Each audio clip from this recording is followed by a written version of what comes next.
네, 여러분 안녕하십니까? 이번에는 코레일 관광개발 자기소개서 어떻게 쓰면 좋을지 우리 예시를 통해서 한번 구조를 잡아보도록 하겠습니다. 1번 문제가 의사소통을 위한 자신만의 효율적 의사소통 방법은 무엇인지 얘기해주고 그 방법을 통해 원활히 소통된 사례를 기술해 주십시오 라는 질문이었습니다. 일단 그래서 여러분들만의 의사소통을 잘하는 방법은 있겠죠? 없으신 분들도 있다고 얘기해야 되겠죠. 그럼 그것이 무엇인지에 대한 정의를 먼저 좀 말씀해 주시는 게 좋을 것 같아요. 예를 든다면 나는 경청이다 라고 하는 부분, 아니면 나는 뭐 설득할 때 어떤 데이터를 바탕으로 한다 라든가, 아니면 나는 설명하는 데 있어서 쉽게 설명을 한다 라든가, 그런 여러분들 나름대로의 의사소통하는 방식이 있을 거고요. 그 방식이 무엇인지 먼저 정의 내려주시고 그 다음에 뭐 하는 겁니까? 그 다음에 사례를 스타 방식으로 써주시면 된다. 그런데 질문 자체가 굉장히 좀 광범위하잖아요. 의사소통. 우리가 공기업 채용에서 의사소통을 묻는 건 크게 두 가지죠. 방금 제가 말씀드렸던 말로 하는 의사소통이 있고요.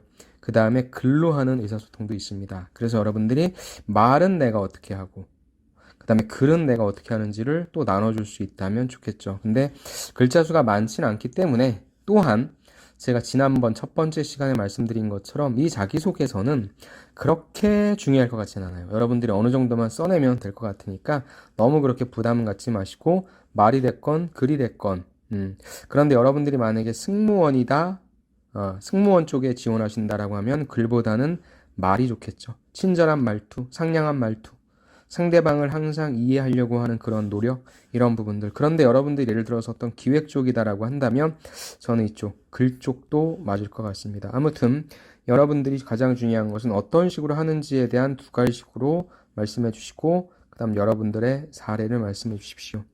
근데 여러분들이 이 사례를 찾다가 무엇과 많이 맞물릴 거냐면요, 바로 이 3번과 많이 맞물리게 됨을 알 수 있을 겁니다. 즉 무슨 말이냐, 3번이 자신이 활동했던 조직이나 단체에서 다른 사람과 갈등 상황이 생겼을 때 이걸 효과적으로 해결했던 경험을 상황, 행동, 결과니까 역시 스타 방식, 시츄에이션, 태스크, 액션, 리절트로 기술해 주십시오. 무슨 말이냐? 자, 가만히 생각해 봐요. 여러분들이 나는 의사소통을 잘한다, 여러분들이 의사소통을 잘했다 라고 하는 부분을 얘기해 주려면 누군가가 나의 말을 들어줄 상대가 필요하겠죠. 맞죠? 그러다 보니까 이 상대에 관련된 얘기를 쓰려면 자연스럽게 나 혼자서 어쩌고저쩌고 했다가 아니라 항상 같이 일하는 팀원이 됐건, 같이 일하는 뭐 동료가 됐건, 같이 일하는 뭐 부하 직원이 됐건, 후배가 됐건, 항상 무슨 말입니까? 같이 하게 되는 상황을 얘기할 수밖에 없어요. 이해되십니까? 그래서 제가 드리고 싶은 말씀은, 아마 여러분들 의사소통 전 이렇게 합니다. 그 다음에 저는 그럴 때 보통 여러분들은 어떤 식으로 갈등을 많이 해결하냐면 저는 소통을 잘해서 해결을 잘합니다 라는 얘기를 할 거란 말이죠. 그래서 이 두 가지는 아마 여러분들이 같이 맞물려 있을 확률이 높아요. 그럼 어떻게 하냐? 아까도 말씀드렸지만 여기에서는 나는 어떻게 의사소통을 하는지에 대한 부분을 얘기해 주시는 게 좋고요. 여기에서는 여러분들이 만약에 갈등 상황을 보통 어떻게 많이 푸냐면, 이것도 아까도 말씀드린 의사소통이니까, 내가 어떻게 하면서 이 의사소통이란 걸 생각하게 되었고 배경과 어떻게 했는지에 대한 행동, 요걸 얘기해 주시면 됩니다. 제가 봤을 땐 1번과 3번은 똑같은 문제예요. 그러니까 여러분들이 만약에 팀워크의 소재가 하나 있는데 그걸 내가 의사소통으로 풀었다 한다면 그건 3번에 써주시는 게 맞고요.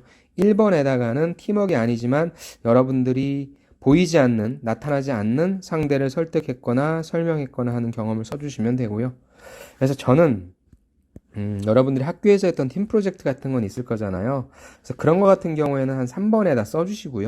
그 다음에 여러분들이 혼자서 아르바이트를 해서 뭐 손님을 만난다거나 이런 부분들 있죠. 즉, 나 혼자서 일은 하는데 역시 어떤 상대방이 있는데 그 상대방이 팀원은 아니야. 내가 만나게 된 어떤 손님일 수도 있고 그냥 스쳐 지나가는 누구일 수도 있어. 아니면 우리 부서가 아닌 다른 사람일 수도 있어. 그런 사람들을 설득하기 위해 어떻게 했다도 괜찮아요. 아니면 둘 다 팀 사례가 있으면 여기 하나 여기 하나도 써줘도 된다는 말입니다. 이해되세요? 여러분들이 작성하시다 보면은 아실 거예요. 내가 의사소통을 통해서 문제를 해결한 경험도 역시 다른 사람들과 같이 어떤 일을 할 때 해결한 경험이 될 거고, 조직이나 단체에서 갈등 생겼을 때 여러분들 다 소통 얘기한다니까요. 그래서 같은 소재니까 같은 문제니까 제가 보여드리는 예를 보면서 요건 요런 관점에서 조금 더 디테일하게 써주십시오. 요거는 요런 관점에서 써주십시오 라고 얘기하는 부분을 파악하시고 인지하시고 보시면 좋을 것 같습니다. 두 가지 사례 갖고 왔어요. 자, 첫 번째입니다. 자, 이분 물류 클레임의 해결, 동료와의 협력 이렇게 나오잖아요. 동료니까 당연히 이건 3번에 같이 근무했던 사람과의 갈등 상황도 얘기할 수 있겠죠. 똑같아요. 자, 봅시다. 중소기업의 인턴 시절 배송 관련 문제로 고객에게 온 클레임을 해결하기 위해서 모두가 고군분투했던 적이 있습니다. 잠깐 다른 얘기하면 자, 물류 클레임의 해결, 동료와의 협력, 소제목 아주 좋아요. 결국 이게 주제잖아요. 어떤 문제가 있었거든. 그걸 나는 협력으로 풀었다라고 하는 거거든요. 그러니까 이게 만약에 3번이면 이렇게 쓰는 거고요. 1번이면 무엇입니까? 물류 클레임의 해결, 본내 소통 방법 무엇? 경청으로 해결. 물류 클레임의 해결, 경청의 힘. 뭐 이런 식으로 써내면 그건 1번에 관련된 주제의 내용이 되는 거죠. 똑같이 어떤 A라고 하는 경험을 어떠한 관점에서 보느냐, 1번의 관점에서 보느냐, 3번의 관점에서 보느냐에 따라 내용이 살짝살짝 바뀌긴 하는데 결국 여기에서 파악하고자 하는 건 그렇게 디테일한 건 아니니까 여러분들이 그런 눈만, 인사이트만 갖고 계시면 좋을 것 같습니다. 자, 오케이. 두 가지씩 문장은 좋아요. 소제목으로. 그런데 중소기업 인턴이라 하지 말고요. 구체적으로 어떤 기업이라고 얘기해 주는 게 조금 더 좋을 것 같아요. 아무튼 바로 문제 제기를 했고요. 어떤 문제였냐? 전산상의 재고랑 현장 재고랑 안 맞아. 이게 제일 환장하는 일이죠. 현장에 재고가 없어서 예를 들어갖고 고객이 옷을 찾는데 전산에 재고가 있어 갖고 갔는데 전산에 재고도 없는 거야. 이런 경우에 큰일 나죠. 그래서 임시방편으로 당장의 문제만 해결할 수도 있었지만 야, 이거 안 되겠다. 내가 10번 정도 이러한 일이 있으면 한 9번 정도는 이게 안 맞아서 무슨 일이 있구나 라고 해서 나는 이걸 해결해 보고자 하였다. 문제 제기죠. 이건 아까도 얘기했지만 의사소통으로 해결할 수 있고요. 그 다음에 팀워크 내에서 의사소통한 걸로 해결할 수 있다는 말입니다. 우선 난 어떻게 했어? 전 부서에 문제사항에 대해 적극적으로 알렸습니다. 그리고 근본 원인인 사무재고와 현장재고의 불일치를 줄이기 위해 2개월 동안 동료들과 함께 뛰어다녔습니다. 뛰어다닌 내용이 나오죠. 총 6개의 창고에서 재고 체크했고, 그다음 본래 위치랑 다른 곳에 있는 곳은 제자리로 옮겼고, 그래서 맞춰나갔다. 그런데 역시 여러분들이 이렇게 모디파이 하는 거예요. 실제 무엇입니까? 알렸다. 그러면 뭐예요? 나의 의사소통 방식은 일단 모든 사람들에게 그 문제에 대해서 알립니다. 나 혼자 문제를 갖고 끙끙거리는 것이 아니라 다양한 집단지성의 힘을 모아서 문제를 해결하려고 합니다. 이렇게 만들어내는 거예요.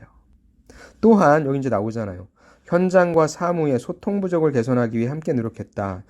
저는 두 가지 소통 방식을 씁니다. 첫 번째, 어떤 문제가 생겼을 때 그 문제를 나만 알고 있고 나만 혼자 고민하는 것이 아니라 다 같이 풀기 위해 오픈합니다. 두 번째, 실질적으로 어떤 부분에 있어서 문제인지 그 소통 부재의 현장을 찾습니다. 이렇게 하는 거라고요.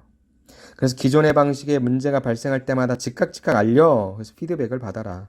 이를 통해서 고객과의 약속을 반복할 일이 줄었다. 고객 불만도 줄었다. 이해되십니까? 그래서 이거를 다시 한번 갈게요. 여러분들 잘 들으세요.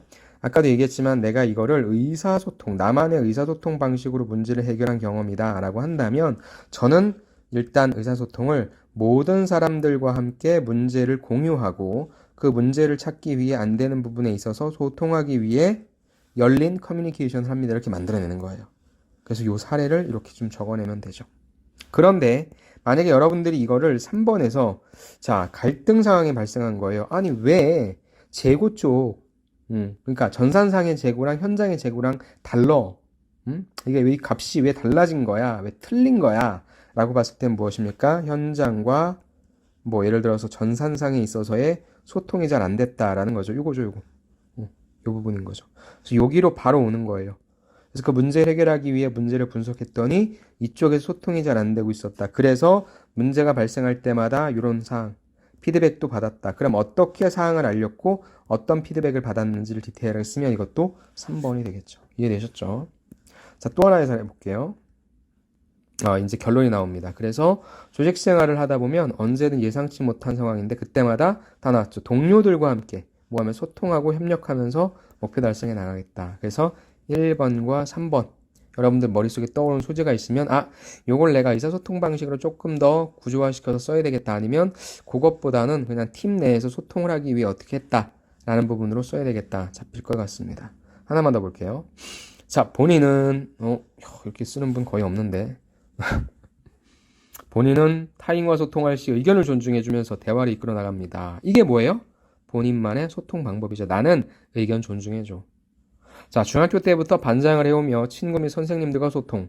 대학생 때에도 팀 프로젝트를 진행할 시 조장을 맡아 팀원들과 소통. 즉, 나는 항상 주위 사람들과 소통해. 어떻게 하면서? 존중하면서. 그 중에 창의적 공학 설계의 팀 프로젝트에서 발생한 일화를 얘기하고자 하면 너무 좋네요. 좋습니다. 일단 나는 소통할 때 어떻게 한다. 그리고 간단하게 배경. 그 다음에 이제 본격적으로 내가 말할 사례 소개합니다. 1번도 좋고 3번도 지금까지 좋아요. 자, 4명의 조원과 로봇을 제작하는 과정에서 조원들 간의 견해차가 심해서 제작 과정이 원활하지 못해 어려움을 겪었어요. 그런데 조원들과 계속해서 소통했다. 그러면 여러분들이 이걸 3번으로 쓴다면 어떻게 해요? 소통을 어떻게 했는지 구체적으로 이렇게 해주는 거예요. 그들이 제시한 의견도 존중했다. 또 주장한 방식을 토대로 함께 제작해가며 각각의 장단점을 함께 비교 분석했다. 라는 내용. 나와 있네요. 그 다음 장단점을 얘기했잖아요.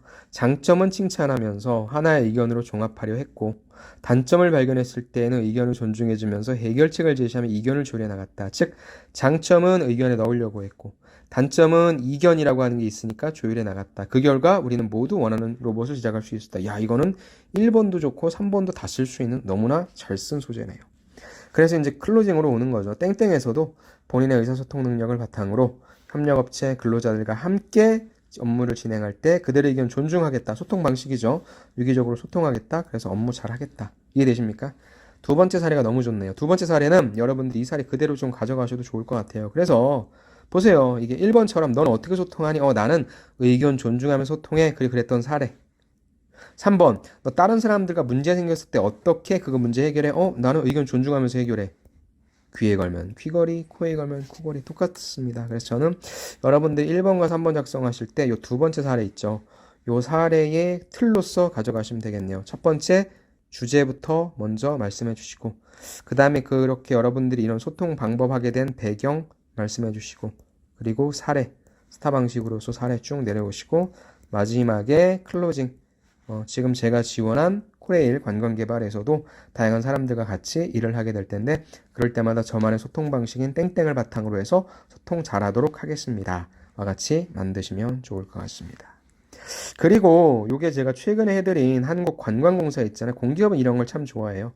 한국관광공사 제가 올려드린 영상 있어요. 거기에 2번과 3번 질문이 똑같아요. 2번이 지원자의 메시지 전달 능력, 타인 메시지 이해 능력을 해서 의사소통했던 거. 제가 이거 사례 넣어드렸으니까 이 사례 꼭 찾아보시고요. 3번은 뭐였냐?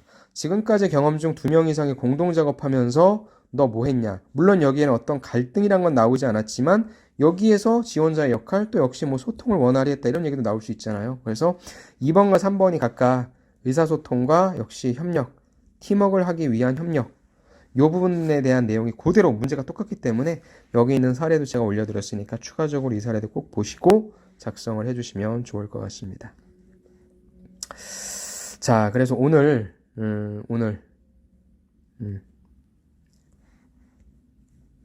이 부분이죠. 헷갈리네요. 2번 문제는 있었는데 요거는 다음 시간에 보고요. 오늘 관련한 내용 중에서 여러분들 궁금한 사항이나 컨설팅 문의나 있으시면 저한테 주시면 제가 답변 드리도록 하겠고요. 오늘 영상도 좋았으면 구독과 좋아요를 통해서 여러분들 계속적으로 도움 많이 얻으시면 좋을 것 같습니다. 다음 시간에는 요 2번이죠. 오늘 1번과 3번을 봤으니까 다음 시간에 여러분들 가장 겪었던 어려움 무엇입니까? 이거에 대해서 한번 좀 알아보는 시간 갖도록 하겠습니다. 참고로 지금 바로 팁을 드리자면 이건 뭐예요? 여러분들의 도전적 목표 설정. 그러니까 요 최근 5년간이라는 거에 너무 꽂히지 마시고요. 그냥 여러분들이 이 직무를 하기에 가장 열심히 도전했던 경험 있죠? 그걸 써주시면 좋을 것 같고 요거는 다음 시간에 찾아뵙도록 하겠습니다. 오늘도 수고 많으셨고요. 부지런히 쓰십시오. 부지런히 쓰셔서 제출하시면 되니까. 그럼 전 다음 시간에 뵙겠습니다. 수고하셨습니다. 감사합니다.